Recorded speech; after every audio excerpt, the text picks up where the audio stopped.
Soutien total des ressortissants de Kéniéba au président de la République et disent oui pour un second mandat de Ibrahim Boubacar Keïta à la tête du Mali. C'était hier au palais de Koulouba. Rideau sur l'atelier de haut niveau sur la réforme du secteur de la sécurité avec à la clé une meilleure stratégie d'une armée reconstituée d'une politique territoriale adoptée. Dans 4 mois, fini le calvaire des usagers riverains de la route au Kabala. Le Premier ministre Soumeilou Boubèye Maïga a lancé les travaux d'aménagement et d'entretien de la voie. Coup d'envoi couplé au lancement de la 7e édition de la Semaine nationale de la courtoisie. Vendredi 30 mars, mesdames et messieurs, bonsoir et bienvenue dans ce journal. Nous ne sommes pas prêts de laisser partir Moussokoro Sérémé qui va partager avec nous la joie des habitants du village de Fo. Fo, c'est dans la commune rurale de Kourouma et ses habitants n'ont plus rien à envier les grandes villes en matière d'électricité. De quoi il est question? Suivons son reportage. Ce conteneur solaire multifonctionnel qui vient d'être mis à la disposition du village de Fo est le fruit d'une volonté commune entre le maire de la localité et le groupe Africa Green Tech.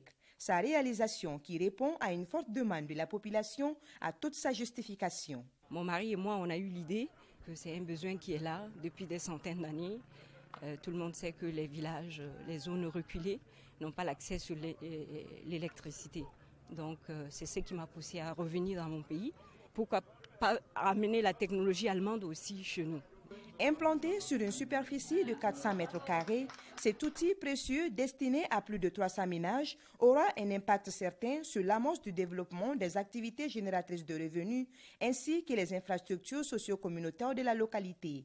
Et ce ne sont pas les bénéficiaires qui diront le contraire. À partir d'aujourd'hui, notre village connaîtra une amélioration notable dans le domaine de la mise en œuvre des activités génératrices de revenus et la création de plusieurs autres initiatives qui sont liées à l'utilisation de l'énergie électrique. Je tiens quand même déjà à signaler que dans la région de Sikasso, nous avons bénéficié de plus d'une 50aine de localités qui seront électrifiées ou réhabilitées dans le cadre de la mise en œuvre de ces différents projets. Cette centrale solaire mobile est une technologie nouvelle génération d'une capacité de 42 kW avec des armoires de stockage de 60 kW climatisées à l'interne.